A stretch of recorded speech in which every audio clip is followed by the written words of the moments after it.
It's always intrigued me that a person could be and make a business out of being a futurist. So how does that work? How do your clients, what do they get when they hire a futurist? Usually when someone wants to look into the future, they're in an industry that's either poised for fundamental change or has just gone through a fundamental change and they're going, what the heck is going on?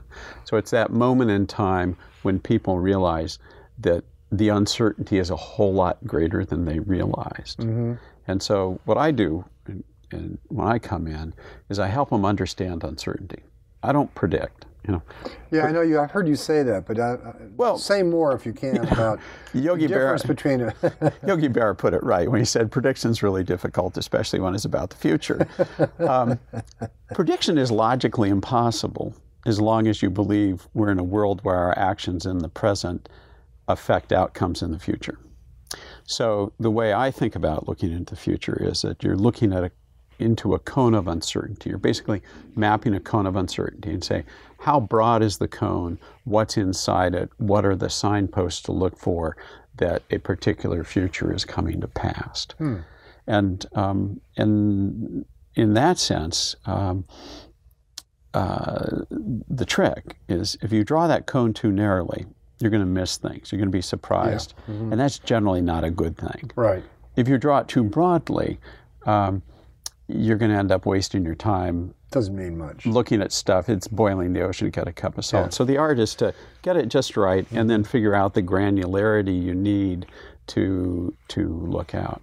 I'm while you're describing that, I'm thinking of that classic sort of hurricane prediction thing that widens as it goes, but as each day ticks forward, a new cone gives you a little better idea of which were the real outliers and which of the outliers has become the mainstream. Well, and it's no coincidence. I mean, as a forecaster, I'm basically an intellectual rag picker who will pick up methods anywhere I can, and the cone of uncertainty is a phrase consciously borrowed from meteorology. Oh, no kidding. Yeah, and like that, and like a meteorologist looking at the track of a hurricane, if you're going to forecast, and for God's sake, forecast often, right. Keep updating reforecast based on information and not be afraid to change the direction. Trend of the forecast is a very good indicator of sort of what is happening.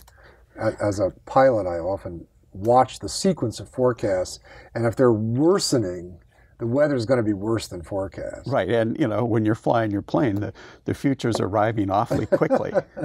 Yeah, and you'd like to have some general cone. Right. And so, in that sense. But do you think, maybe I'll toss this out as an idea, but do you think in some ways that it's harder to predict the immediate future than it is the sort of intermediate or even far future?